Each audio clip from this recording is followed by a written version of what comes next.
Asseyez-vous, je vous en prie. Anne Simoneau, Gilles Noël, qui a déjà pris la parole, Frédéric Pamponcala et Sybille Darfeuille. Allez-y, asseyez-vous. Là aussi, on va essayer d'échanger pas mal. Je vais quand même m'asseoir là, parce que du coup, une petite chaise en plus, sinon je suis un petit peu trop en arrière. La prévention, justement, c'est un sujet qui a été évoqué juste avant. Je passe cette feuille-là, voilà. On va commencer avec vous, Anne Simoneau. Vous êtes du collectif Je suis infirmière puéricultrice. Et justement, ça a été évoqué dans un des discours d'introduction, les 100 premiers jours. Comment on peut accompagner les parents dans l'éducation nutritionnelle de ces 100 premiers jours? Bonjour. Oui, donc moi je suis Anne, je suis là pour représenter un collectif d'infirmières puéricultrices. Alors je vais mettre beaucoup mon intervention au féminin. On a aussi des infirmiers puéricultrices. Mais comme ils sont vraiment en minorité, j'ai beaucoup de mal à les mettre dans mon discours. Mais ils sont inclus quand je parle d'infirmières, bien sûr. Et donc ce collectif a été créé suite à l'apparition du rapport des 1000 premiers jours, donc en 2020, pour venir redéfendre un petit peu et valoriser cette profession qui est en fait une profession majeure dans tout ce qui est prévention de la santé de l'enfant, accompagnement des familles, et qui est malheureusement très souvent oubliée des politiques publiques, au même titre que les infirmières scolaires. Voilà, j'avais une collègue qui était là. Voilà, je vous montre tout de suite, j'en reparle un petit peu après, mais ce collectif a écrit un guide qui s'appelle le guide de l'éco-puériculture. Donc je rebondis sur les questions de santé environnementale. Elle n'est plus là. Voilà, pour parler aussi effectivement de tous ces problèmes qu'on peut trouver et qui ne sont pas juste liés à l'alimentation, de tous les cofacteurs, et qui est un guide à destination des professionnels et des familles, qui est très accessible. On n'a que des retours très positifs dessus, parce qu'il y a quand même une réalité, c'est que les professionnels sont quand même peu formés sur ces questions-là, parce que ce sont des questions de société qui sont... En fait, on a l'impression que ça date, mais qui sont finalement assez récentes, et du coup des programmes de formation qui essayent peu à peu de s'adapter. Moi, dans ma profession principale, je suis formatrice pour des auxiliaires de puériculture. Il faut savoir que jusqu'à cette année, parce que cette année j'ai mis des cours sur la santé environnementale, sur le développement du microbiote, sur l'importance de l'immunité pour la bonne santé de l'enfant, il n'y avait sinon aucun cours sur tous ces sujets-là, quand ce sont des professionnels qui sont tous les jours auprès des parents. Alors pourquoi parler d'une infirmière puéricultrice quand on va parler justement des 1000 premiers jours et de l'accompagnement nutritionnel des parents? En fait, c'est une profession qui est partout. Alors là, j'avais mis quelques idées sur le tableau, mais l'infirmière puère, elle va être en maternité, elle va être en néonate, dans tous les services des tout premiers jours de vie. Elle va être présente en crèche, alors soit parce qu'elle est dans les fonctions de direction, d'adjoint, carrément dans les sections, ou tout simplement parce que depuis 2021, toutes les structures petite enfance ont l'obligation d'avoir l'intervention d'un référent santé. C'est une autre de mes activités. Le référent santé, il est là pour guider les familles et les professionnels sur tout ce qui est lié à la santé de l'enfant. Parce que l'infirmière puéricultrice, elle est d'abord infirmière, donc avec une formation paramédicale, et elle a une spécialisation en puériculture, donc elle est aussi formée sur toutes les questions du sommeil, de l'alimentation, du développement de l'enfant, enfin de quelque chose de beaucoup plus large. Et donc c'est vrai qu'elle va avoir un rôle très très très intéressant pour accompagner la famille et l'enfant de manière, on va dire, holistique, en prenant un peu tous ces sujets-là en tête. Voilà, quand on parlait de l'obésité avant, ou qu'on disait que c'était pas juste l'alimentation, effectivement, en fait, il y a plein d'autres choses à prendre en compte. Et c'est vrai que voilà, dans les crèches, on a ces référents santé qui vont être là aussi pour accompagner ces familles. Moi, je sais que, par exemple, je me bats tous les jours pour que, dans beaucoup de micro-crèches que j'accompagne, ils arrêtent d'avoir des biscuits à tous les goûters. Parce qu'en fait, avoir un biscuit à tous les goûters en crèche, ça donne l'impression aux familles que c'est normal, et c'est des petits trucs tout bêtes. Mais en fait, je me dis, si c'était qu'une fois par semaine et que le reste du temps, c'était du pain, ça aiderait les familles aussi à prendre conscience que le pain et la confiture, le pain et le miel, le pain et le chocolat, au goûter, c'est très bien, et qu'on n'a pas besoin d'être tout le temps sur des gâteaux industriels, que l'enfant n'a pas besoin d'avoir un boudoir dès qu'il est diversifié. Voilà. Et le problème, c'est que voilà, y a beaucoup de prévention à faire déjà auprès des professionnels de la petite enfance, ceux du terrain, ceux en qui les parents ont confiance parce qu'ils les voient tous les jours. Et pour moi, c'est vraiment les acteurs majeurs de cette prévention à faire auprès des parents. Dans la prévention aussi, pour moi, il y a deux aspects sur lesquels l'infirmière puéricultrice peut avoir un vrai rôle. C'est que déjà, la prévention en France, on a 2 vitesses. Voilà, vous avez parlé juste avant des catégories CSP+, CSP-. Ça, c'est vraiment impressionnant. Moi, c'est assez marrant parce que donc, je suis infirmière puéricultrice, j'interviens dans les crèches, j'ai beaucoup travaillé en pouponnière, donc dans l'aide sociale à l'enfance avec des familles très défavorisées. Et en tant que formatrice, on va pas se mentir, parce que je suis formatrice dans une école à Paris, sur mes 160 élèves, j'en ai 80% qui viennent de situations de milieux extrêmement précaires. J'en ai 80% qui ont des pathologies, des comorbidités énormes alors qu'elles ont à peine 25 ans, qui sont dans des situations de vie hyper compliquées. Et donc c'est à mon quotidien. Mais en fait, en parallèle, je suis aussi formée en naturopathie, j'ai un DE de micronutrition, donc j'ai aussi un pied dans le métier de la prévention qui coûte cher. Dans le métier où les gens payent 200 € une consultation pour faire un bilan médical de micronutrition qui coûte 300 € et avoir des compléments alimentaires qui coûtent 150 € par mois. Donc je suis vraiment un peu entre les deux et je la vois énormément, cette médecine à deux vitesses. Les parents qui ont les moyens d'avoir accès à un coach en parentalité, à un coach en nutrition, un nutrithérapeute, tout ce qu'on voit fleurir aujourd'hui sur les réseaux sociaux. Je ne dis pas que c'est forcément mauvais, c'est très complémentaire de la médecine pour plein de choses. Donc je suis moi-même naturopathe, donc c'est pas du tout une critique. C'est juste qu'on voit ce besoin, alors qu'en fait, on a quand même plein d'autres professionnels déjà formés et qui ne coûtent pas des milliers des cents, mais bon, bref. Et puis en parallèle, on a toutes ces familles beaucoup plus défavorisées qui n'ont pas accès à tout ça, soit parce qu'ils n'ont pas du tout les moyens d'aller voir ces professionnels, soit parce qu'en fait, il ne faut pas oublier, mais culturellement parlant, le discours qu'on va avoir en France ne leur correspond pas. Et en fait, on a, dans les situations précaires aujourd'hui, on a beaucoup de personnes, il n'y a pas que ça bien sûr, mais beaucoup de personnes qui sont des personnes issues de l'immigration, que ce soit 1, 2, 3, 4 générations plus tôt, mais qui ont une culture qui est très différente de la culture française, et auprès de qui nos messages de prévention lambda, si on ne les réinvente pas, ne marchent pas. Et c'est aussi pour ça qu'on voit beaucoup de problèmes de santé qui viennent dans ces milieux. C'est pas que les choses sont pas dites, c'est qu'en fait elles sont pas dites de la bonne façon. Tout le monde dit aux parents ne mettez pas votre enfant devant les écrans, parce qu'en plus, par rapport à l'alimentation, on a le problème de l'activité physique avec un enfant devant l'écran. Mais en fait, on a beau le dire aux parents, les choses changent pas. Donc il y a un moment, il faut se dire, c'est pas que le parent entend pas, c'est pas qu'il comprend pas, c'est qu'on ne sait pas dire les choses. Voilà. Moi, il y a des discours, quand je le dis 15 fois à une professionnelle de crèche et qu'elle fait 15 fois la même erreur, je me dis, bon, il faut que je réinvente mon discours, en fait. C'est pas qu'elle ne comprend pas, c'est que ma façon de dire n'est pas bonne. Et ça, il ne faut pas l'oublier non plus. Dans les milieux précaires aujourd'hui ou dans les situations dans les populations plus défavorisées, on a quand même une différence culturelle qui est énorme. Il faut arrêter de se dire qu'on peut avoir un discours national. Alors, je suis d'accord sur le fait qu'il faudrait mettre des lois sur l'industrie agroalimentaire. J'en parle pas de ce qu'il faudrait faire, mais voilà, ça a été déjà un petit peu dit. Mais en fait, il y a un moment, il faut aussi que l'accompagnement s'adapte. Et c'est là où l'infirmière puéricultrice, que ce soit en crèche, parce qu'elle est voit ces familles, ou dans les centres de PMI, on en a un peu parlé ce matin, pareil, la PMI, je suis entièrement d'accord avec ce que disait M. Taquet, c'est quelque chose qui se meurt alors que c'est extraordinaire. C'est des centres où on a tout ce qu'il faut. C'est gratuit, c'est accessible à toutes les familles, mais comme c'est comme la médecine des pauvres, les gens n'y vont plus et c'est hyper dommage parce qu'on a du coup des infirmières puéricultrices bien formées là-bas et où on se dit mais en fait pourquoi on ne rend pas obligatoire la consultation de diversification alimentaire. On le sait qu'il y a beaucoup de choses qui se mettent en place dans les 1000 premiers jours, c'est pour ça qu'on en parle aussi aujourd'hui.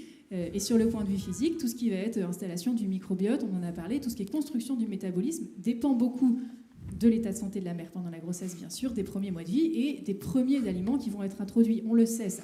Tout le monde le sait, sauf qu'en fait, on laisse les parents comme ça. Alors, bien sûr, ils sont accompagnés par les pédiatres qui font un boulot extraordinaire. Le problème, c'est que les pédiatres, ils n'ont plus le temps. Et en fait, donc, le premier point de la prévention, c'est qu'on a vraiment deux vitesses entre les familles qui ont les moyens et ceux qui ne l'ont pas. Et aussi, une autre chose là-dessus, la prévention en France, alors on a une médecine qui est super, qui est très pointue, on a une sécurité sociale qui nous aide beaucoup. Le problème, c'est que comme la médecine est accessible, on a tendance à vite oublier qu'en fait, avant d'être malade, il y a des choses qu'on peut mettre en place pour éviter d'y tomber. Et ça, c'est quand même une mentalité qu'il faut aussi travailler. Et par exemple, sur l'obésité et le surpoids, moi, ce que je constate, c'est que les enfants, on les prend en charge quand ils sortent des courbes. Personne, en fait, se dit, mais on va peut-être agir dès que la maman est enceinte, parce que en fait, ce qu'elle transmet à son enfant, c'est énorme. On va agir dès que la maman est enceinte pour éviter qu'un jour, cet enfant ne sorte des courbes. C'est pas quand il sortira de la courbe qu'on va faire un programme d'éducation thérapeutique sur l'alimentation, sur tout ça. En fait, il faut le faire bien avant. Et c'est là où, par exemple, les centres de PMI, ou Maison des 1000 premiers jours, quel que soit le nom, si on les revalorisait, ils auraient accès à des professionnels de manière gratuite, des professionnels qui ont un diplôme d'État, comme des infirmières puéricultrices, qui sont encore présentes dans toutes les PMI, pour les accompagner là-dessus. Et puis on a aussi le problème que bien manger ça coûte cher, les fruits et les légumes bio ça coûte cher, les fruits et légumes tout court ça coûte cher, une viande de qualité ça coûte cher, les œufs bio élevés en plein air riches en oméga 3 ça coûte vachement plus cher que des œufs normaux, faire un gâteau maison avec de la compote pour un index glycémique bas, une farine qui n'a pas été trop transformée, des bonnes matières grasses, ça coûte vachement plus cher que le gâteau premier prix, un jus d'orange pressé qui est riche en vitamine C ça coûte vachement plus cher que le jus d'orange premier prix qui est bourré de pesticides, voilà. Donc ça coûte cher. Oui, il faut que j'accélère, je sais. Juste le deuxième volet dont je voulais parler. Je ne sais plus du coup. Si, c'est fait de courage trop tard, donc ça je l'ai dit. Voilà, donc pour moi, l'infirmière faire, elle est intéressante parce qu'elle agit du coup dans tous ces secteurs où sont les enfants pour accompagner les familles de manière en fait accessible à toutes et qui permettrait quand même d'unifier un peu la prise en charge et de se détacher un peu de cette médecine à deux vitesses. On va rester un peu sur la, sur la petite enfance. Frédéric Pomykala, vous êtes directeur prévention à la Mutuelle sociale agricole. Vous aussi, l'éducation à l'alimentation est au cœur notamment de vos préoccupations, mais peut-être qu'avant, vous avez une réaction justement sur comment une mutuelle peut compenser ou combler certains trous dans la raquette évoqués par Anne Simoneau. Je vous prends au dépourvu, je sais. Alors, petit rectificatif, voire grand rectificatif, ce n'est pas une mutuelle, c'est la Sécu. Voilà. Oui. Donc MSA, mutualité sociale agricole. Mutualité, excusez-moi, j'ai définition. Voilà, c'est le mot, mais. Donc la MSA, 5 millions d'assurés. Donc la Sécu du monde agricole et rural, plus d'ailleurs rural qu'agricole, au vu, mais ça c'est un autre sujet, du positionnement de l'agriculture française. Donc la Sécu, elle fait beaucoup de choses. Dans la prévention, c'est sûr que. Alors moi, je fais partie des optimistes, je fais partie aussi des combattants. La prévention, c'est sûr qu'on est loin, on est face à un chantier titanesque, gigantesque, mais on avance. Et notamment la sécurité sociale, au même titre que les ARS, et aussi les complémentaires, les mutuelles complémentaires, parce qu'il va falloir qu'on réunisse l'ensemble de notre force. Il y a des choses qui bougent, notamment grâce ou à cause du Covid, ça dépend de la vue du phare. Mais il y a des choses qui se construisent au fil de l'eau, et la santé de l'enfant devient un vrai sujet. Mais c'est vrai qu'il y a tellement de choses à faire qu'aujourd'hui, tout le monde est en attente de plein de choses, de plein de réalisations. Et surtout, je vais en dire quand même un mot, qu'il y a un nouveau principe qui vient d'arriver. Enfin, c'est même pas un principe, c'est une réalité. C'est qu'on attend autre chose que de la prévention, que de faire joli, ça c'est l'histoire, que de dire qu'il faut en faire, que maintenant on en attend beaucoup économiquement parlant. Parce qu'il va falloir que cette prévention, effectivement, vision gestion du risque, elle fasse en sorte que ça coûte un peu moins cher à la société et notamment aux soins. Donc, en même temps, ça donne une pression encore plus importante, mais en même temps, ça va lui donner, je pense, en tout cas je fais partie de ces gens-là, une voie royale pour s'intéresser à d'abord ce qui marche, ce qui est utile, et surtout très vite rationaliser un certain nombre de choses. On l'espère, en tout cas nous, je parle aussi pour le régime général, enfin je ne parle pas pour le régime général, mais je pense qu'on est dans cette même dynamique, d'ouvrir et de casser tant que possible les silos et d'avoir vraiment des démarches d'ouverture très, très, très larges. J'ai oublié votre question en faisant ce petit rectificatif. C'était une réaction sur les trous dans la raquette un peu évoqués par Anne, en tout cas les manquements dans cet accompagnement. Et après partagez votre... Dans cet il y en aura toujours des manquements, en fait. Il y en aura toujours des manquements dans tous les accompagnements, sur tous les sujets. Néanmoins, ce qu'il faut aujourd'hui structurer, c'est ce qu'on appelle ces démarches d'aller vers, ramener vers. Ne pas oublier que l'aller vers ne sert à rien si on ramène pas. Un coup d'épée dans l'eau, on gaspille de l'argent et aussi des énergies. Le cadrage des politiques publiques, il est très clair. Hein. Et notamment, on a des objectifs très très clairs sur le sujet, sur lesquels on se doit de répondre. On s'occupe des gens qui en ont plus besoin. Voilà. Alors nous, c'est notre réalité, puisque pour le coup, pour nos 5 millions d'assurés, qui sont la plupart du temps sur les déserts, dans des déserts médicaux, dans des zones géographiquement compliquées, etc., on a en majorité des gens qui ont le plus besoin de quelque chose. Ça ne veut pas dire précaire, forcément, etc. Donc, aujourd'hui, il faut qu'on se coordonne mieux et on met beaucoup l'accent sur des démarches d'aller vers et de ramener vers. On sort, on va chercher, on va expliquer, on va avoir des méthodes d'intervention très, très ciblées, de plus en plus ciblées, ce qui nous amène à avoir des investissements pharaoniques sur les systèmes d'information et sur la donnée. Il faut vraiment qu'on progresse et on fait aussi des pas, mais ça coûte tellement cher que ça ne va pas aussi vite que la musique voudrait l'entendre, pour justement avoir des démarches d'intervention très ciblées et ensuite d'accompagner avec l'ensemble des acteurs de l'écosystème pour ramener ces gens vers des systèmes de prise en charge avec la difficulté d'aujourd'hui qui est la nôtre, qui est qu'on a beau ramener vers, des fois c'est pas possible de ramener vers puisqu'il n'y a pas. Voilà, déserts médicaux faisant.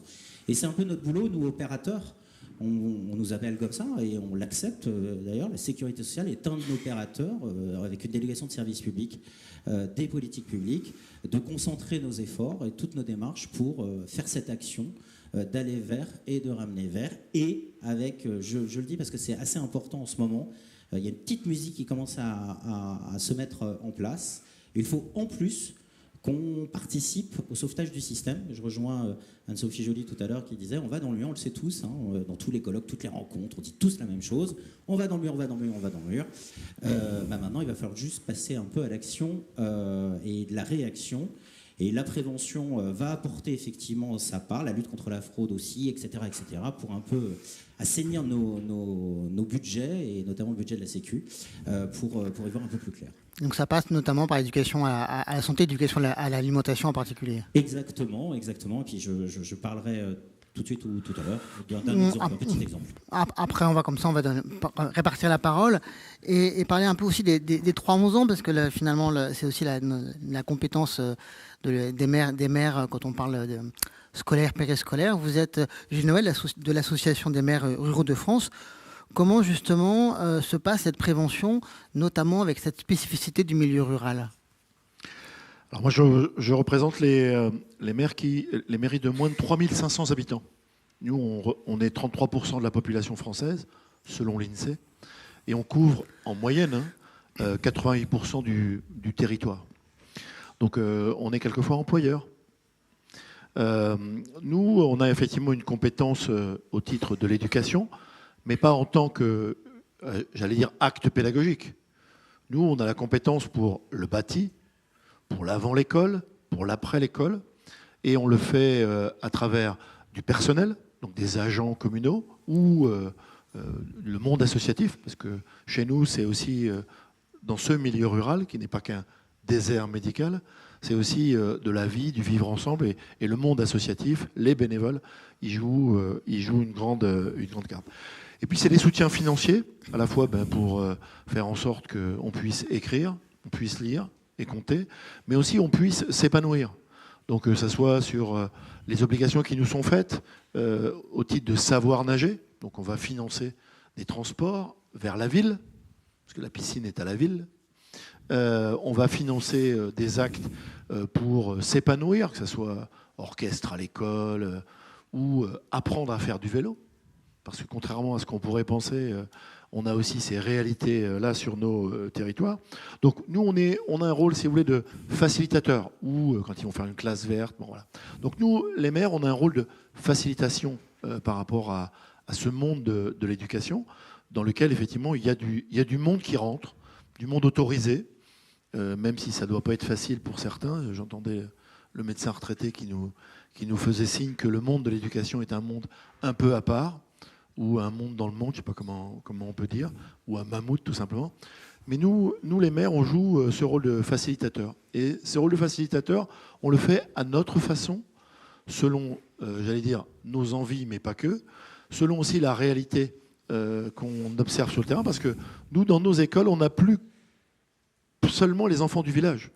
D'abord, c'est les enfants d'un groupe de villages, puisque l'État a fermé les écoles de ces 10 villages. Donc les secteurs scolaires se sont agrandis. Le conseil régional gère le transport de ces enfants pour venir à l'école. Et l'éducation nationale, elle est le chef d'orchestre. Quelqu'un disait qu'il fallait avoir un patron dans la boutique. Pour l'éducation nationale, ça ne pose pas de problème, l'idée du patronat. Et puis on a des conditions sociales qui ne sont pas toujours favorables. Donc on a aussi, entre guillemets, des gens des villes qui viennent chez nous sans qu'on les connaisse forcément, mais les comportements peuvent se révéler à la fois les parents, les enfants à l'école ou à côté de l'école, à tel point, par exemple, dans mon village, j'ai barricadé l'école. J'ai barricadé l'école pour répondre à une demande des enseignants qui disaient mais on a des gens qui viennent, qu'on ne connaît pas, à la récré et qui causent aux gamins à travers la grille. Donc du coup, c'est comme en ville. Du coup, on a barricadé. Du coup, avec ma taille, j'ai demandé à mes gars de gérer cette affaire-là. Plus personne sur le trottoir de la rue ne voit ce qui se passe dans la cour d'école. Voilà, donc on est aussi confronté et on s'adapte. Quand je vous disais qu'on est des facilitateurs, ou par exemple, depuis peu, on met des agents municipaux, pas forcément des policiers municipaux, parce que nous, on n'a pas forcément de policiers ou gardes champêtres, mais on met des agents municipaux, devinez où? Devant l'école. Parce que le système du drive est aussi une idée intéressante, pas que pour la bouffe, là, puisqu'on parlait tout à l'heure de nutrition ou de malnutrition, mais le système du drive est très intéressant. Ce qui fait que vous pouvez, en ouvrant la portière, en passant devant l'école, devant la porte, en ouvrant la portière, pousser le gamin et refermer la portière et partir. L'exercice physique en moins. Donc on utilise, nous, nos forces par rapport à ces faiblesses que l'on constate pour qu'il y ait un agent qui stoppe, fait traverser les gamins, ce que l'on voit partout dans les villes. Donc ça vient aussi à la campagne. Donc voilà, donc on s'adapte. Et puis après, on essaie d'organiser des actions également en matière de prévention, parce qu'on a bien conscience, même si j'entends que la nourriture n'est pas que le seul, mais on voit bien qu'on a des gamins qui arrivent, quelquefois, nous on dit le nez pâté. C'est-à-dire qu'ils ne se sont pas lavés le matin, et c'est pas sûr qu'ils aient déjeuné le matin. Donc quand je vous disais qu'on intervient avant et après l'école, le temps du restaurant scolaire est aussi un moment pour nous où effectivement le pain est quelquefois le seul d'ailleurs qui est mangé par les gamins, mais qui apparaît aussi avec des menus qui sont notamment normalement équilibrés et à des prix qui permettent à ses parents d'offrir, pour quelques-uns, je ne fais pas de caricaturer, d'offrir un repas complet par jour, qui est peut-être des fois le seul repas complet, puisque vous savez, dans nos villages, ce qui fonctionne bien, je vous le donne en mille, en matière d'alimentation, c'est le kebab et la pizza. Enfin, ou le pizzerien, je ne sais plus comment on dit. Ouais, bon. Donc voilà. Donc nous, on essaye d'organiser les affaires et on essaye, je vous disais, en finançant des actions X ou Y. Alors, je vais vous donner 3 exemples pour peut-être vous faire aussi rigoler, mais je vais vous donner 3 exemples qu'on a pu faire, soit de façon industrielle ou soit de façon sporadique. Puisqu'au niveau de l'Association des maires ruraux de France, on a soutenu une action autour des coups de soleil. Vous savez, ces gamins, quand ils arrivent de la cantine et qui vont, avant de reprendre l'école, avoir un temps de pause, quelquefois, ils vont avoir tendance à courir comme des dératés autour d'un ballon ou ne pas mettre de casquette. Donc on essaye de jouer un rôle aussi pour que nos personnels et que l'école puisse, avec les parents, faire en sorte qu'ils aient ne serait-ce qu'une casquette. Ça, on l'a fait avec le syndicat des dermatos. Une deuxième action aussi, on essaye de le rendre industriellement, c'est-à-dire qu'on diffuse l'information à nos adhérents. On est 13 500 en France, à nos adhérents, et on essaye de faire en sorte que les partenariats qu'on a au niveau national puissent se retrouver au niveau local, parce que ce qui nous intéresse, c'est plutôt le concret. La deuxième opération, c'est le repérage des troubles. Donc, avec le syndicat des orthophonistes, on a fait un travail avec cette difficulté. Par exemple, dans mon département, il y a très peu d'orthophonistes, mais si je vous disais 0 dermato, ça ne vous surprendrait pas non plus, dans la catégorie des déserts médicaux. Mais par contre, des infirmières, on en a tous les jours, le matin, le soir, le dimanche, le jour de Noël et autres. Par contre, on a d'autres forces, pas à l'école, par contre, les infirmières, pas à l'école. Ou alors peut-être dans un lycée professionnel, je ne sais pas qui était... Oui, c'est pas un reproche, c'est un constat. Alors nous, on n'essaie pas de cautériser ces jambes de bois, mais on essaie d'accompagner et autres. Donc je vous disais, le repérage des troubles, ou tout simplement pour éviter qu'un agent de service puisse gueuler après un gamin qui est devant lui, mais retourné, parce que le gamin, il n'entend pas, et que le personnel, il n'a pas entendu qu'elle n'entendait pas. Donc on a aussi, nous, des efforts à faire. Donc quand on fait des opérations comme ça, c'est pas uniquement posé à l'école, c'est aussi pour que nos agents communaux, ils puissent profiter et puis aussi derrière apprendre un certain nombre de choses. Parce que dans nos écoles, cette idée d'école inclusive fait qu'on a des enfants pour lesquels on ne sait pas gérer. Les AESH ne sont pas forcément là. Dans l'école, ça pose un certain nombre de problèmes. Ça se bagarre, les parents se chicanent et autres. Et nous, on essaye de voir où le personnel de service, quand le gamin il part et qu'il retourne toutes les tables en partant, en hurlant, si vous voulez, la femme de service, si elle n'a pas compris, si on ne lui a pas expliqué, comme vous avez dit, avec les mots et en faisant attention par rapport à la qualité de son travail, on va à l'envers de tout. Mais ça, c'est pas une chose très facile. Et nous, on ne sait pas gérer ces affaires-là. On essaye petit à petit. Et troisième élément, pour vous faire rire aussi, c'est qu'on distribue des cendriers de poche à la sortie des écoles. Bon, tout à l'heure, quelqu'un a dû en parler. Je vois des visages qui se froncent. Voilà. Donc, avec le syndicat des buralistes, pour arrêter de s'engueuler par rapport à des questions de santé, et l'éco-organisme, vous savez qu'il y a un éco-organisme qui, en France, travaille sur ces questions de filtres, par exemple, puisque nous, on les retrouve dans les rues ou on les retrouve dans les caniveaux. Et qui dit dans les caniveaux dit aux pompes de relevage de la station d'épuration, bon, voilà, des choses de ce type-là. Donc, du coup, on a travaillé sur un cendrier de poche qu'on distribue, parce que moi je suis pas là pour faire la morale, mais je suis là aussi pour, je vous disais, être l'interface. Bon, voilà, donc on fait des conneries comme ça aussi, pour avancer sur ces questions d'éducation, mais pas au sens pédagogique du terme, mais un peu pour combler tout ça.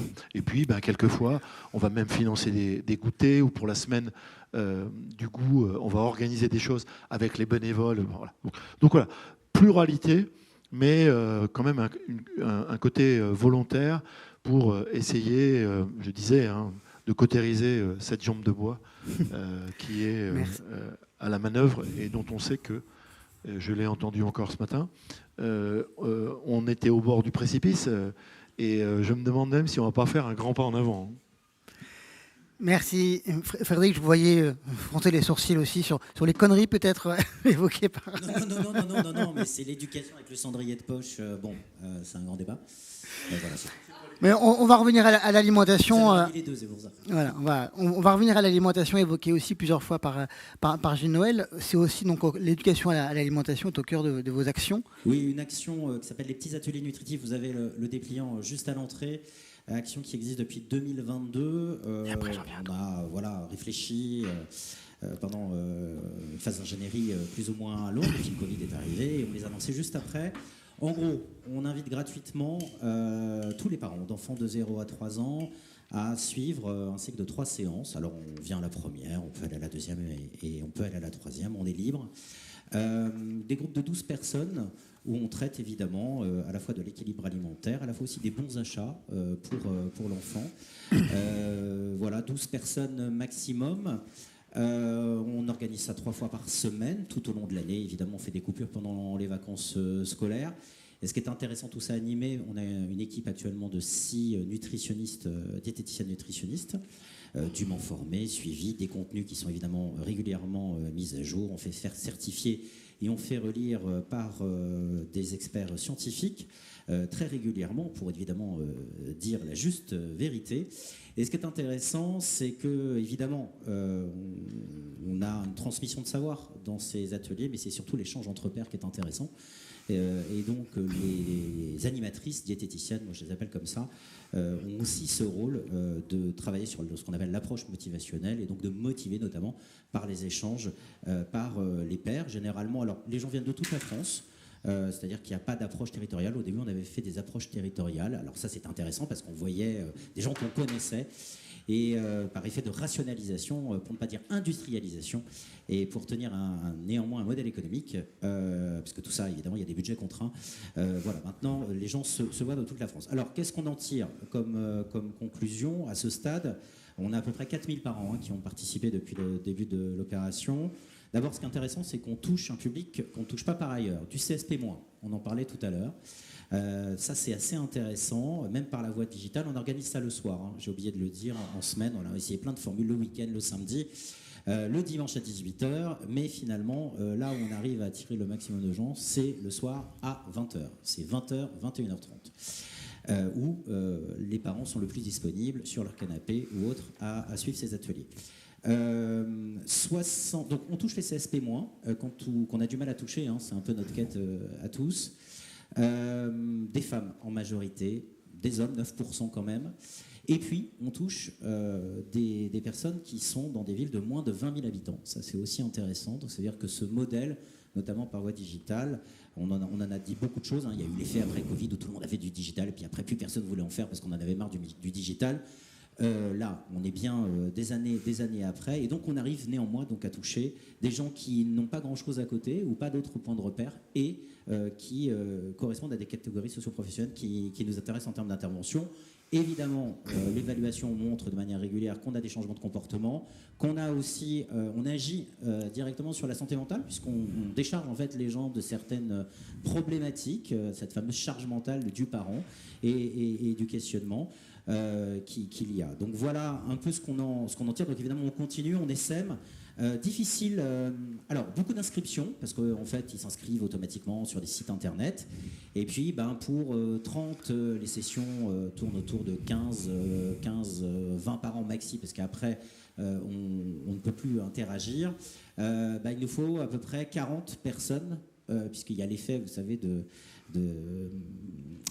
décommissionnement, en tout cas de gens qui disent qu'ils viennent et qui ne viennent pas, avec la fameuse taxe lapin derrière, qu'on subit sur les inscriptions comme ça en digital, parce que c'est facile de s'inscrire, mais c'est encore plus difficile de s'y rendre. Donc voilà, donc on fait des efforts de captation, des démarches d'aller vers pour promouvoir l'outil. On va se rapprocher de l'ensemble des professionnels tournant autour de l'enfance aussi pour nous aider à capter, parce qu'en fait on pourrait, c'est le paradoxe, c'est une action qui marche, qui est évaluée, qui est certifiée, qui plaît, au niveau de satisfaction, voilà. Mais on pourrait en faire plus, on pourrait produire le double, j'ai envie de dire, sur l'année, mais il nous faut des parents derrière pour pouvoir faire tourner la mécanique, puisque la prévention, c'est bien, ça fait joli. Maintenant, il faut qu'en faire parce qu'il y a des enjeux économiques, mais on va rentrer dans le dur, parce que la prévention, c'est changer ses comportements, c'est acquérir de nouvelles connaissances, donc il faut changer 2 ou 3 trucs. Et il ne faut peut-être pas réinventer la prévention, mais il faut en faire un principe où on va jusqu'au bout des choses, c'est-à-dire on adapte notre discours, mais on garantit un changement de comportement pour qu'il y ait un effet. Et là, la population française, même si tout le monde sait ce que c'est que la prévention, il va falloir passer ce cap dans le champ de l'éducation, justement, et pas avoir peur de ce mot-là, nous, faiseurs, en tout cas, de prévention, pour voir justement amener un certain nombre de preuves. Merci. On a parlé donc des 100 premiers jours, on a parlé des 3-11 ans, donc très logiquement, maintenant, on va parler des adolescents. On a travaillé dans un ordre très logique. Avec Sybille Darfeuille, donc directrice générale de l'association AIDA, avec ce prisme particulier de l'engagement comme vecteur de prévention. Peut-être qu'avant de nous le préciser, vous avez aussi une réaction sur ce qui a été dit, en tout cas un complément, et l'association AIDA aussi nous en dire un petit mot pour... Oui, totalement, ça fait écho avec ce que je vais dire. Je pense que je vais commencer par parler de l'historique de l'association, parce que justement, c'est ce qui nous a permis de nous rendre compte que finalement la prévention est un sujet majeur et que parler de santé aux jeunes, c'était pas évident. L'association AIDA, on l'a créée quand on avait 15 ans, il y a 10 ans. À l'époque, on était juste un groupe de camarades de classe qui voulaient s'engager à l'hôpital et accompagner d'autres jeunes de notre âge qui étaient hospitalisés, qui étaient isolés dans les hôpitaux et qui n'avaient pas forcément l'occasion de rencontrer d'autres jeunes de leur âge pendant les traitements, parce que soit en service pédiatrique, soit en service adulte, mais donc jamais vraiment entourés d'adolescents ou de jeunes adultes de leur âge. Donc on commençait à s'engager dans les hôpitaux, puis rapidement on s'est rendu compte que nos comportements en santé évoluaient, qu'on avait envie de aussi s'engager professionnellement en santé. Et on a commencé à se poser quelques questions et à en parler autour de nous. Et on s'est rendu compte que finalement, en parler, et en étant jeune, en parler à d'autres jeunes de notre âge, ça avait engagé beaucoup d'autres personnes. Et aujourd'hui, l'association a plus de 2000 bénévoles en France. Et donc, on s'est interrogé si c'était de façon globale un ressenti pour nos bénévoles. Donc, on a fait un baromètre sur la santé des jeunes avec l'IFOP. Et des chiffres assez parlants en sont ressortis, notamment que, après 3 ans d'engagement, 50% de nos bénévoles souhaitent s'engager en santé après, dans leur voie professionnelle, contre 9% à l'entrée de leur engagement, et qu'un quart de nos bénévoles ont décidé d'arrêter de fumer pendant leur engagement, ou alors que 20% font davantage de sport, ils sont plus à l'écoute de leur corps. Et donc on s'est dit que notre mission principale était d'accompagner les jeunes à l'hôpital, mais finalement, c'est aussi de rendre les jeunes acteurs de leur propre santé. Et je te rejoins dans ce que tu disais tout à l'heure, mais d'écouter directement les jeunes et de faire intervenir les jeunes pour parler à d'autres jeunes. Et donc voilà, on a décidé de créer différents programmes de prévention. Le premier, je dirais, à travers les réseaux sociaux, parce que finalement, c'est aussi comme ça qu'on parle aux jeunes. Et alors, il y a beaucoup d'informations qui passent sur les réseaux sociaux. On a décidé de créer une capsule vidéo, qui sont des vidéos assez courtes, et qui véhiculent des messages aussi très clairs.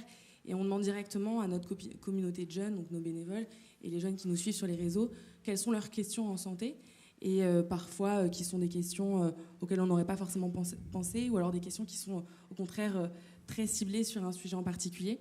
Et de pouvoir y répondre par un médecin jusqu'à maintenant, qui est Dr Baptiste, et qui fait l'ensemble de nos capsules vidéo et qui répond à différentes questions. Donc là, on a 2 sujets qui sont ressortis, notamment le sujet de la sexualité. Donc une première partie sur les réseaux sociaux, et on en a beaucoup parlé avec les établissements scolaires, et qui a été une grande question de comment on arrive dans l'établissement scolaire pour pouvoir intervenir auprès d'autres jeunes, et sous quelle forme. Et finalement, ce qui avait marché pour nous, c'était justement d'en parler à d'autres camarades de classe de façon simple. Et c'est ce qu'on a décidé de créer dans l'établissement scolaire. Donc aujourd'hui, on sensibilise des milliers de jeunes sur différents sujets, et notamment au cancer tous les ans. Et on décide de créer un programme assez large sur une année dans un établissement scolaire, en lien toujours avec des professionnels de santé qui ont l'expertise, mais toujours avec cette idée d'avoir un porte-parole qui est lui-même jeune et qui puisse véhiculer. Et je pense qu'on l'entend davantage quand c'est un père qui en parle. Et voilà, donc en fait, tout est né. Donc l'association a 10 ans aujourd'hui et a beaucoup évolué au fil du temps, et a évolué parce que nous-mêmes, on était jeunes quand on a créé l'association, et que nous-mêmes, on s'est rendu compte qu'en s'engageant, on avait des comportements de santé qui étaient modifiés, on était plus sensibilisés sur certains sujets, qu'on était plus à l'écoute de notre corps, de notre santé.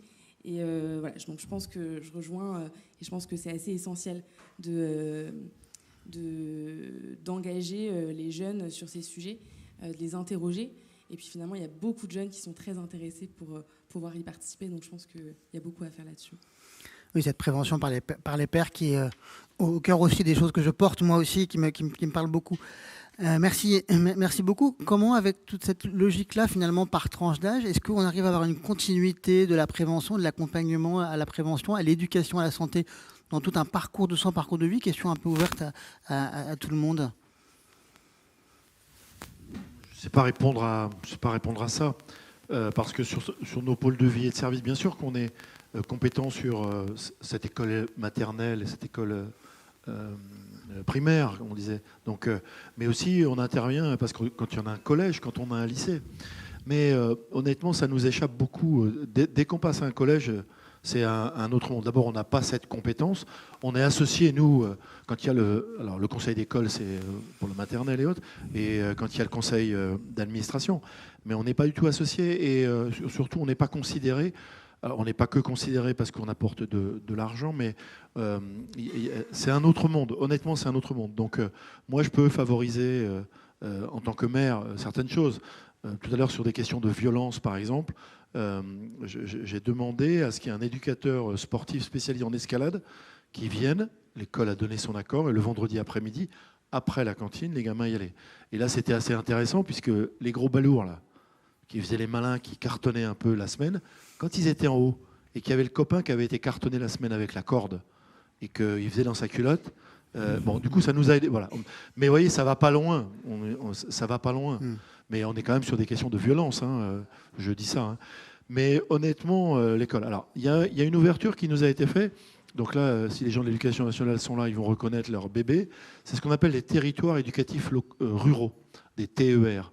Dans les trains, mais où là, l'Éducation nationale, je vois par exemple l'exemple de la Bourgogne-Franche-Comté, a lâché pas mal d'argent sur un département de la Nièvre pour que l'école et le collège, parce que vous savez, ils ont un système 3e cycle ou cycle 3, où on prépare les enfants à aller au collège quand vous êtes en CM1, CM2. Et donc, autour de ce dispositif-là, l'établissement scolaire, donc le collège, a récupéré une enveloppe financière, vous voyez, pas l'école élémentaire, hein, parce qu'il n'a pas la nature juridique. Donc, et à partir de là, ils mettent en place des actions autres, mais qui rentrent quand même dans un cadre pédagogique. Donc ils peuvent faire venir un intervenant, ils peuvent payer des déplacements, ils peuvent les ouvrir à autre chose. Donc quelquefois, ils peuvent choisir, parce qu'il y a un diagnostic initial qui est fait avec le monde associatif, nous les élus et autres, ils peuvent choisir un thème dans lequel on va rencontrer ces questions d'alimentation, ces questions de sécurité, ces questions de sommeil et autres. Mais honnêtement, nous on n'est pas des pièces, on est des pièces rapportées, si je puis m'exprimer ainsi, même si on a le 06 du proviseur et le proviseur a notre 06, mais honnêtement, c'est vraiment un monde à part. Donc nous, dans la chaîne, on s'arrête souvent, ou peut-être trop souvent, à ce 11 ans, ou tout du moins la classe de CM2. C'est vraiment compliqué. Ou alors, parce qu'on va soutenir une action dans le cadre d'un centre social, via un programme, un appel à manifestation d'intérêt ou une maison familiale et rurale. Et là, il va y avoir différentes choses. Mais bon, de toute façon, vous savez, hein, pour rentrer à l'école, il faut montrer patte blanche. Hein. Pour faire de la musique, il faut être humiste, il faut être ceci. Enfin, c'est comme ça que ça marche. Donc là, honnêtement, moi, je suis mal placé pour aider. Moi, maire, hein, je parle. Hein. Oui, on est mal placé pour aider à renverser cette réalité qui nous échappe un peu. Anne Simoneau. Oui, moi pour répondre à la question, déjà je ne connaissais pas l'association, mais bravo, enfin, c'est un super boulot et je suis hyper impressionnée, surtout je me dis se lancer là-dedans à 15 ans, c'est quand même, moi je me vois à 15 ans, j'aurais été incapable de faire ça, donc voilà, bravo. Et ça fait plaisir de se dire, on a tellement de jeunes qui ont des idées comme ça, parce que je suis sûre qu'il y en a encore en ce moment qui lancent des trucs pareils, donc c'est trop bien. Et du coup, pour faire un lien avec ça, moi je me dis, l'année dernière, pendant 2-3 ans, j'ai organisé au jardin d'enfants de l'UNESCO, donc les enfants des salariés de l'UNESCO qui étaient accueillis comme dans une crèche, mais juste qu'ils sont ces enfants des salariés de l'UNESCO. Il y avait aussi la tranche pour l'école de loisirs qui était là le mercredi et du coup les vacances. Et moi je faisais des petits ateliers. Alors c'était pas comment manger sain, j'abordais les trucs différemment. On parlait de certains fruits et légumes et à chaque fois on parlait de l'impact de l'orange sur la santé, de l'impact du champignon sur l'immunité. Voilà. Jamais en disant il faut en prendre ou il faut pas en prendre. C'était plus une approche de les aliments, qu'est-ce qu'ils apportent à la santé. Où moi je me disais, plutôt que dans un cours truc culpabilisant de qu'est-ce qu'il faut prendre ou qu'est-ce qu'il faut pas prendre, parce qu'on parlait aussi des gâteaux, voilà, on a tout abordé. C'était jamais il faut ou il faut pas, c'était qu'est-ce que ça fait. Et en me disant, je sais que moi, quand je suis arrivée à Paris étudiante, parce que je suis pas de Paris, les rues je les connaissais parce que quand je suis petite, j'ai joué au Monopoly. Quand j'ai passé mon permis de conduire, le code je le connaissais parce que toute mon enfance j'ai joué aux 1000 bornes. Et je me disais en fait, les enfants, si plusieurs fois dans leur parcours de vie, ils entendent les infos, en fait les choses elles s'intègrent. Et donc, voilà, pour faire le lien avec ça, je me dis, si quand ils avaient 4, 5, 6 ans, ils ont entendu que l'orange était riche en vitamine C, que la vitamine C c'était bon pour l'immunité, et qu'en fait, ils arrivent au lycée, il y a des jeunes qui viennent leur reparler de ça, et ils disent, ah, mais c'est vrai, j'avais entendu parler de ça avant. En fait, c'est là où je me dis, on peut avoir effectivement un parcours qui fait que le jeune arrive à 20, 21 ans, 22 ans, quand il est un peu plus adulte, avec du coup toutes ces connaissances-là. Et c'est là où je pense qu'on peut vraiment avoir une continuité si on essaime un peu dans toute la petite enfance, via les parents, via les professionnels, via des associations, via tous les acteurs politiques qui s'engagent aussi, et que c'est des discours qui retrouvent après effectivement les temps plus âgés. Moi je pense qu'il y a vraiment, du boulot qui peut être fait et marqué. Voilà. Totalement, et puis je pense que ça peut aussi leur donner envie par la suite d'être porteurs de projets. Et on a un peu testé les deux types d'interventions qui étaient juste intervenir dans un établissement et passer un PowerPoint, prendre le micro puis repartir. Et l'intervention plutôt, un bénévole souhaite qu'Aïda intervienne dans son établissement scolaire. On lui dit que c'est OK, mais qu'il passera aussi devant sa classe, s'il le souhaite, et qu'il pourra en parler aussi directement devant sa classe. Et en fait, quand ça vient directement d'un bénévole qui nous fait intervenir dans son établissement scolaire, et finalement d'avoir un côté très participatif avec ses camarades de classe, ça marchait beaucoup mieux. Les élèves nous écoutaient. C'était beaucoup plus interactif, parfois avec des questions qui étaient très crues aussi. Mais je pense que voilà, nous on a vraiment vu l'effet entre juste on a envoyé un mail à la direction de l'établissement scolaire pour pouvoir intervenir tel jour à la rentrée. Et c'est un bénévole qui a décidé de créer une initiative, parfois qui est, c'est une sensibilisation qui d'abord va commencer parce qu'on souhaite faire une vente de gâteaux au moment de la kermesse de notre école. Et finalement, on va commencer par une sensibilisation pour qu'eux-mêmes puissent en parler sur le stand de gâteaux et parler de l'association et de sujets de santé. Et je pense que d'en avoir entendu parler quand tu es plus jeune et enfant, je pense que ça donne aussi envie après de porter des projets dans son établissement scolaire et ensuite d'en parler à ses camarades de classe. Non, je voulais juste rajouter 2 choses. Pour moi, il faut dissocier accompagnement et parcours. Accompagnement, on se doit, protection sociale faisant, et on a la chance quand même en France d'avoir un système de protection sociale assez puissant, d'accompagner l'ensemble de nos patients quand on est professionnel de santé, de nos assurés. Et par contre, on a des efforts à faire sur les parcours, c'est-à-dire de construire des parcours pertinents sur toutes les thématiques qui assurent en fait un suivi, un accompagnement de bout en bout. C'est ça qui manque. On commence à progresser. Il y a des parcours extrêmement intéressants, notamment portés puissamment par le régime général, par la CNAM sur les malades chroniques. Il faut vraiment qu'on accélère là-dessus parce qu'en plus, on voit derrière des gains que ça peut apporter et c'est tout l'intérêt. Et puis, juste pour conclure et pour finir, parce qu'en fait, tout ce qui plane là, on est sur un vieux concept qu'on appelle la démocratie sanitaire. Voilà, qu'on a du mal. Ça fait Kouchner, on a fêté les combien de temps ? Les 20 ans, il y a quelques années déjà. À côté d'ailleurs, à Sciences Po. Et parce que ton discours tout à l'heure a fait sens, je pense, à tout le monde, parce que vous êtes à côté de moi. Et ben moi, j'ai envie de rendre concret tout ça, parce qu'il faut aussi qu'on avance. Et je prends l'engagement devant tout le monde, qu'on se parle tout à l'heure pendant 5 minutes. Et moi, je lance dans pas longtemps un programme sur les addictions dans les maisons familiales rurales où il se passe des choses liées à tout ça. J'ai les instances pour ces jeunes qui viennent de se lancer pour les 16-24 ans et d'avoir justement des jeunes à nos côtés pour faire à la fois chambre d'écho, relais et construire et adapter nos programmes.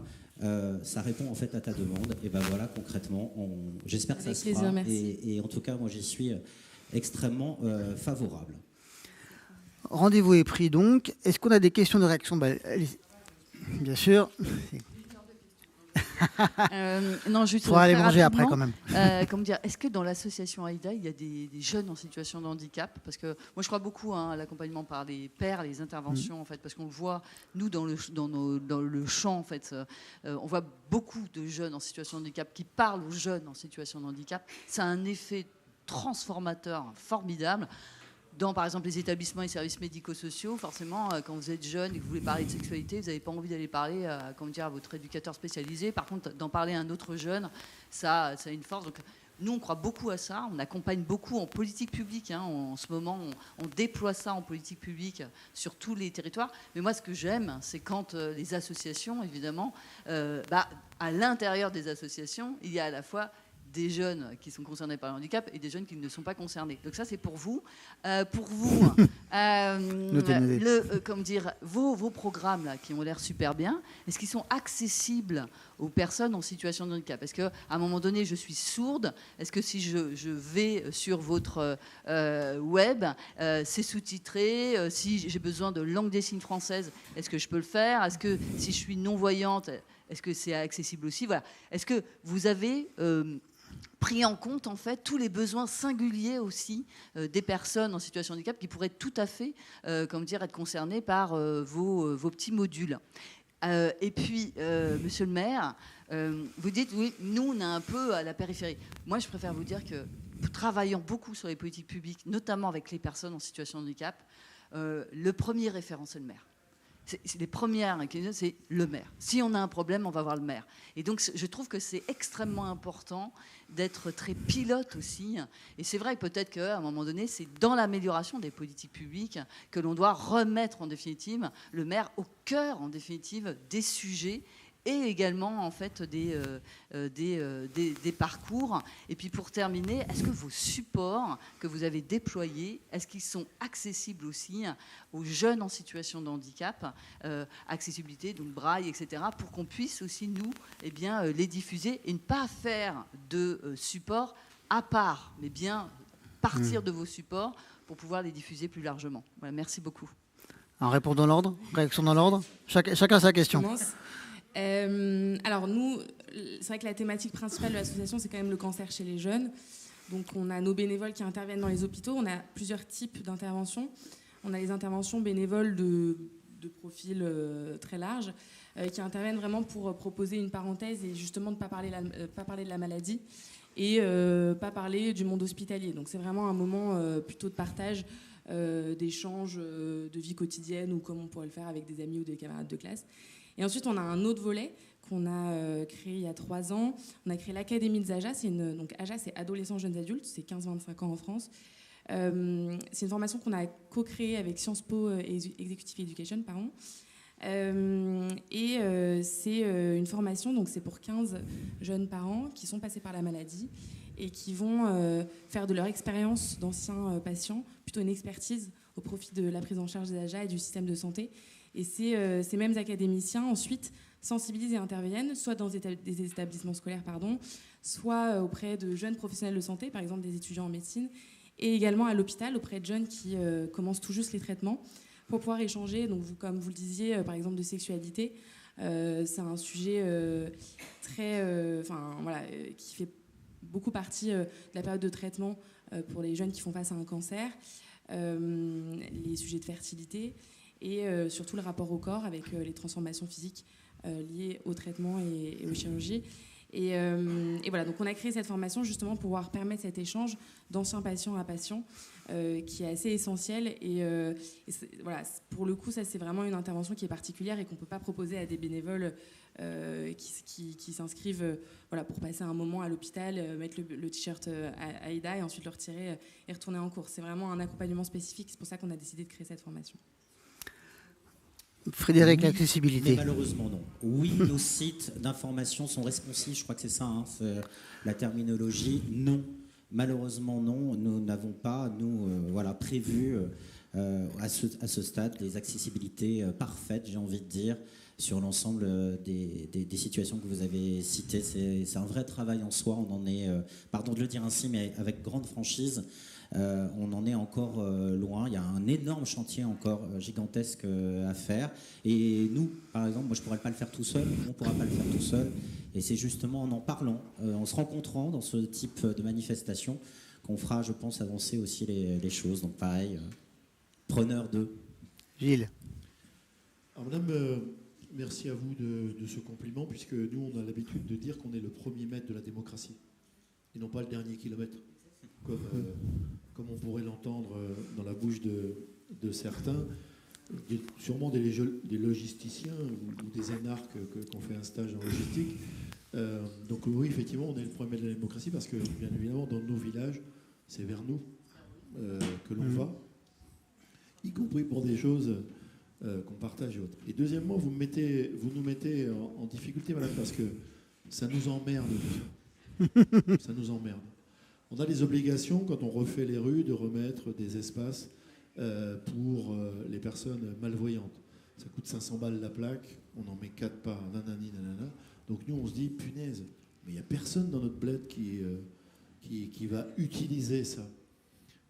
Ou ces machins-là, il va se démerder. Enfin, je vous cause comme ça, mais je caricature un peu, mais on est vraiment en difficulté. Quand on fait un magazine municipal, vous savez, on utilise des photocopies, nanana, on est incapable de produire autre chose. Et puis les gens, ils sont tellement différents qu'ils ne se plaignent pas. Ils se plaignent pas. On les voit pas. L'idée de l'invisibilité, elle se partage aussi. Parce que je suppose qu'ils ont été maltraités quand ils ont demandé un truc ou un autre. Bon, donc, par contre, quand même, nos établissements recevant du public, ça s'appelle des ERP, comme ils sont contrôlés, comme on a les pompiers, les sous-préfets aux bretelles par rapport à ça, effectivement, on essaye d'avancer là-dessus. Mais honnêtement, on n'est pas bon. Même dans un village où vous avez un IME ou un foyer ou autre, le village ne va pas forcément basculer dans cette logique qui pourtant le nourrit. Parce que ça coûte des sous, parce qu'on considère toujours qu'on peut se débrouiller, j'ai l'impression.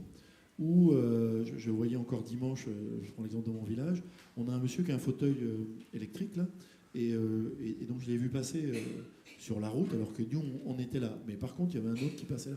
Bon. Et je me dis, mais comment je peux faire pour qu'il ait besoin de rien me demander? Parce que c'est ça au final. Mais honnêtement, nous, on doit balayer devant notre porte. Et puis si l'État pouvait nous apporter des sous pour faire tout ça, qu'est-ce qu'on serait plus volontaire? Oui, c'est clair. Ah oui, dans le métro parisien, en effet, particulièrement, je pense. Anne, sur la diffusion de vos guides. Moi, la réponse, ça va être assez rapide. Alors, le guide, non, il n'est pas écrit en braille. Après, il a 1 an à peine. Donc, il est sorti il a été déposé en mai 2024. Donc, on est encore au tout début de l'aventure. Mais en tout cas, je retiens la possibilité. Je peux en parler avec mes collègues. Je pense qu'on est aussi vite confronté aux moyens financiers. Parce que bon, on est un petit collectif qui vivote aussi de dons et de ce qu'il peut faire. Donc, il y a cette question-là. Les cartes mentales qui sont affichées tout à l'heure, c'est un site qui s'appelle mescartesmentales.fr. J'avoue, là je ne sais pas du tout à quel point ils ont développé des choses pour les personnes en situation de handicap. Et après, sur les cercles de parents, qui est le dernier outil dont je n'ai pas parlé, ça c'est une puéricultrice qui a monté ça.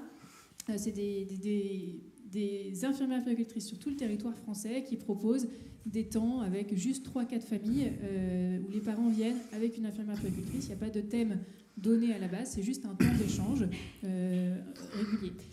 C'est pareil, ça c'est quelque chose où pour le coup je pense qu'on pourrait vraiment envisager que ce soit fait pour les personnes en situation de handicap, mais on a cette contrainte que les infirmières puéricultrices qui organisent ces cercles-là, c'est elles qui vont chercher les financements.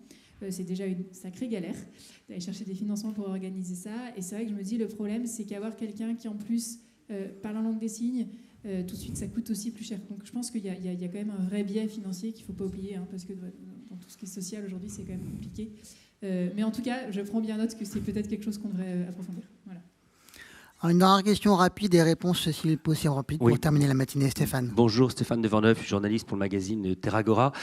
Ma question s'adresse à Monsieur Noël. Vous avez preuve d'un dynamisme évident en tant que maire. Moi, je suis habitant également d'un petit village dans le monde rural en Bretagne. Vous, je crois que c'est dans l'Ain, si je ne m'abuse. La question, c'est aujourd'hui, on a à peu près plusieurs milliers de maires qui ont démissionné. Les élections municipales se profilent. Il y a un ras-le-bol très net, dans le monde, en particulier dans le monde rural, par rapport à toutes les responsabilités qui vous incombent.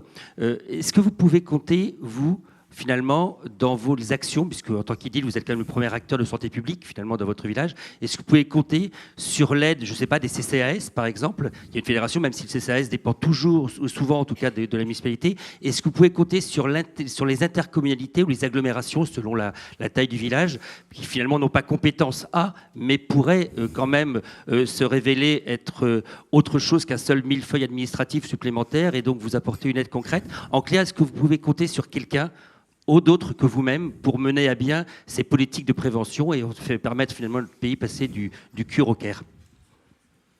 Alors, sur ces questions de complémentarité des rôles, en fin de compte, c'est ça que vous dites. Alors, effectivement, à territoires différents, il peut y avoir une action différente. Tout à l'heure, je disais employeur d'infirmières puéricultrices. Par exemple, une intercommunalité va gérer une crèche. Donc, elle va jouer un rôle dans cet aspect-là. Une intercommunalité va avoir la compétence santé. Alors, la compétence santé, elle peut être immobilière, elle peut être différente. Donc, on est une pluralité d'acteurs. Hein. Vous nous avez caricaturé au titre de bouffeur de millefeuilles, mais c'est vrai. Et donc là, c'est vraiment la relation. La difficulté qu'on a, je fais mon mea culpa là-dessus, c'est que nous, on est des maires bâtisseurs. Donc souvent, on dit mon école, mon hôpital, ma gare. C'est pas vrai. C'est l'école qui est implantée d'une grappe de village. C'est un hôpital qui dessert un bassin. Bon. Souvent, on ramène ça peut-être trop souvent à nous. Et puis, on a des collègues qui, au contraire, vont avoir ce regard transversal et aussi ne pas vouloir faire tout seul. Donc, autant de cas, autant de réponses différentes. Quant au CCAS, c'est simple. Nous, dans nos villages, le CCAS, c'est qui? C'est le maire. On n'a pas de CCAS au sens une équipe de professionnels et autres. Donc, bien sûr, vous avez raison, il y a une fédération des CCAS, on est d'accord, mais quand même, ayez en tête, nous, le CCAS, c'est nous. Donc, nous, on distribue pour des personnes âgées de quoi acheter un système quand ils tombent, voilà, quand ils chutent, choses comme ça. On va payer en complémentarité des autres acteurs, conseil départemental, via les centres sociaux, dans les commissions locales, un bout de gaz ou un bout d'électricité ou des choses de ce type-là. Donc quand même, il y a une coordination. Mais honnêtement, c'est pas partout pareil. Et ça dépend vraiment, parce que dans les intercommunalités, donc des élus, dans les intercommunalités, c'est nous. Hein. C'est nous qui sommes dans les intercommunalités. Maintenant, on a tellement d'autres soucis entre la ville-centre et les petites communes. Et ça, c'est vraiment une réalité qui pèse chez nous. Donc vous imaginez, quand c'est les petites communes qui ont la gouvernance, ce qui peut des fois se passer. Donc ça, c'est compliqué. Mais honnêtement, sur le fond, on est normalement outillé pour que l'addition des facteurs, elle donne un résultat justement supérieur à la somme des facteurs. Mais honnêtement, c'est pas partout pareil. Souvent, on doit se débrouiller. Et on est quand même un peu seul. Par contre, juste pour vous dire, en 2020, on n'a jamais eu autant de candidats aux élections. Par contre, depuis, on n'a jamais eu autant de démissions. Il faut le savoir, ça. Mais nous, on voit bien que sur la santé des maires, excusez-moi, je vais faire un aparté, hein, sur la santé des maires, on est quand même beaucoup plus nombreux à dire « youpi », parce qu'il y a tellement de choses qui sont formidables. Par contre, on est aussi à prendre suffisamment dans la figure que le contraire. Ça, c'est 1200 maires qui ont répondu à un travail qu'on a fait faire au titre de l'association des maires ruraux de France. Et sur les 1200, pour faire une révélation, on en a 4 qui, parce qu'ils avaient créé un stressomètre, un machin, un bidule, il y en a 4 qui ont appelé au secours. 2 qui sont rentrés en suivi psychologique. Donc nous, c'était avant, j'allais dire, qu'ils se fassent peut-être péter le caisson. Donc vous voyez, le chiffre n'est pas si énorme que ça, mais quand même. Il y avait l'alerte et autres, parce que les signes qui permettent de dire il va péter les plombs ou autre, c'est pas si simple que ça. Tout à l'heure, on parlait de l'obésité par rapport à essayer d'être soi-même malgré ceci, malgré cela. Bah, nous, les maires, quelquefois, on est plutôt des éponges qu'autre chose. Mais honnêtement, je me dis que la nature ayant horreur du vide, on devrait arriver à s'en sortir, si l'État nous faisait un peu moins suer. Merci beaucoup. Merci beaucoup à tous les 4 et merci à tous les intervenants de cette matinée. Je vous donne rendez-vous à 13h40 pour reprendre nos échanges avec une après-midi orientée santé mentale. Je pense qu'on a tous mérité une bonne pause déjeuner après tous ces échanges. Merci beaucoup à tous.